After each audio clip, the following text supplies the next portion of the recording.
안녕하십니까. 참으로 뵈서 반갑습니다. 이 자리에 서서 이렇게 책을 소개하다니 믿겨지지가 않네요. 저는 일단 대문학교에 다니고 있는 고1 손유민이라고 합니다. 그럼 한번 책을 소개하겠습니다. 근데 책을 소개하기 전에 한마디만 하겠습니다. 지금 핸드폰으로 보고 있거나 노트북으로 보고 있거나 크롬북으로 뚫어서 보고 있거나 상관이 하나도 1도 없습니다. 구독과 좋아요 좀 눌러주십시오. 제가 오늘 소개하는 책의 제목은 그들의 다른 선택입니다.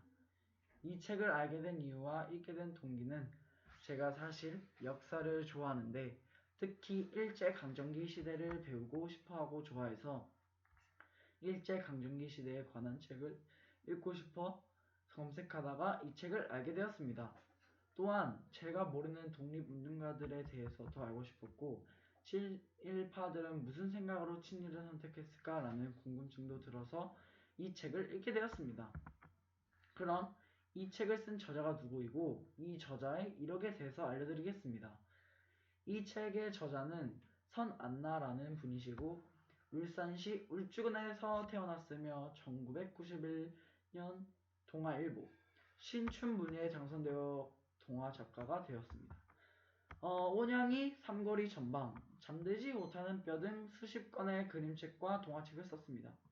천의 얼굴을 가진 아동문학 등 평론집과 반공주의와 한국 문학의 근대적 동학, 공저 등 학술서를 펴냈습니다.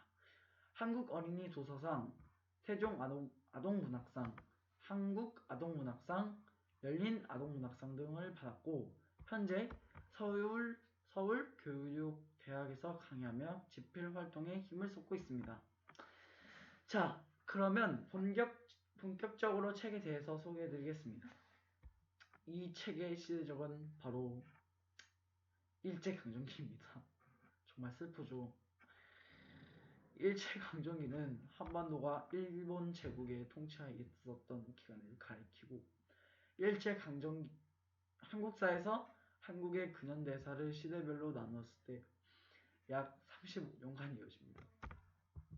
1910년 한일 병합 이후 통감 및 총독이 조선 총독부를 통해 천황의 명을 받아 통치하는 형식으로 식민 지배가 이루어졌으며 한반도의 정치 및 외교 권한 또는 전적으로 일본 제국에 있었습니다. 자, 그럼 이 책의 명확한 주제는 무엇일까요? 제가 생각하는 이 책의 명확한 주제는 이 책의 명확한 주제는 요즘 사람들이 역사에 대해 관심을 가지지 않는 것 같아서 이 책은 그런 사람들에게 역사에 관심을 조금이나마 가지게 하는 책인 것 같습니다. 특히 일제강점기에 대해서 몰라도 너무 모르는 것 같은데 이 책은 독립운동가들과 친일파들의 선택을 주제로 삼아 그에 따른 결과를 독자들에게 알려주고 있다고 생각합니다. 제가 책을 읽으면서 전반적인 줄거리와 느낌으로는 독립운동가들이 어떤 선택을 해서 어떤 삶을 살고 있는지, 친일파들이 어떤 선택을 해서 어떤 삶을 살고 있는지에 대해서 나오면서 책의 전반적인 느낌은 표지를 딱 보고 나서 선택이란 단어를 생각하게 되었습니다. 선택을 하기 전에 여러분은 어떤 생각을 하시고 어떤 조치를 취하시나요?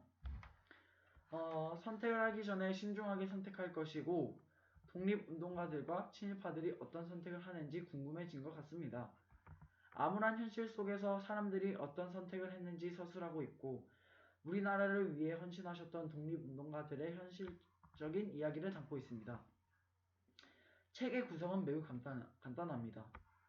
우리나라의 독립운동가들이 어떤 선택을 했고 어떻게 살았는지에 대해 나오고 친일파들도 마찬가지로 어떤 선택을 했고 어떻게 살았는지에 대해서도 나옵니다. 이 책을 읽으면서 감명 깊은 부분은 선택이 얼마나 중요한지에 대해서 깨달았습니다. 또한 그 선택에 따라 가치가 있는 삶을 살 수도 있고 가치가 없는 삶을 살아갈 수 있구나라고 느꼈습니다.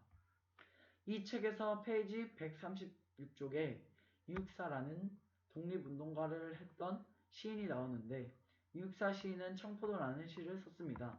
한번 읽어드리겠습니다. 내 고장 7월을 청포도가 익어가는 시절 이 마을 전설이 주저리 열리고 먼데 하늘이 꿈꾸려 알알이 들어와 박혀 하늘 밑 푸른 바다가 가슴을 열고 흰 돛담배가 곱게 밀려서 오면 내가 바라는 손님은 고달픈 몸으로 청포를 입고 찾아온다고 했으니 내 그를 맞아 이 포도를 따서 먹으면 두 손을 한뿍 적셔도 좋으려. 아이야 우리 식탁엔 은쟁반에 하얀 모시 수건을 마련해 두려. 이 시에서의 손님은 단순한 손님이 아니라 자신이 원하는 세상이 이루어질 수 있도록 하는 존재로 해방과 광복을 뜻한다로 생각이 들면서 또한 화자는 하얀 모시 수건을 마련해 두렴이라는 식으로 손님이 올 것이라는 것을 확신하는 태도로 보입니다.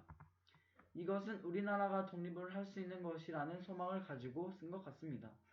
이 시를 읽고 난 뒤 이육사 시인이 표면적으로 손님을 기다리는 설렘을 표현하는 시를 쓰면서 그 내면적으로는 일체 치하에서의 고달픈 삶에서 독립을 바라는 소망을 이중적으로 청포도라는 시를 통해 표현하였다고 생각하고 이 시를 보면서 어떤 어려움과 역경이 찾아와도 희망과 소망을 품고 포기하지 않고 살아간다면 가치 있는 삶을 살 것 같습니다. 제가 생각하는 추천 대상은 물론 나처럼 역사를 좋아하고 관심이 있는 친구들이 이 책을 읽어도 좋지만 무엇보다 역사에 대해서 관심이 없고 싫어하는 친구들이 보면 역사에 대해서 조금 더 관심이 생기지 않을까 싶습니다. 마지막으로 이 책을 읽으면 좋은 점이 요즘 학생들이 역사를 어려워하고 싫어하는 가장 큰 이유가 바로 역사적 사실들을 아무런 생각 없이 외우고 있기 때문인 것 같습니다. 하지만 우리는 자신도 모르는 사이에 역사적 가치 판단마저 외우고 있는 것 같습니다. 예를 들어서 친일파들은 무조건 나쁜 사람입니다. 근데 친일파가 왜 나쁜 사람인지에 대해서 자신있게 말할 수 있는 사람이 얼마나 될까요? 이 책은 일제 시기에 비슷한 상황에 놓인 인물들이 선택한 서로 다른 삶과 그 결과를 이해하기 쉽게 서술하고 있고 이 책을 읽어 어떤 삶이 더 가치가 있는 삶인지 생각해 볼 수 있습니다.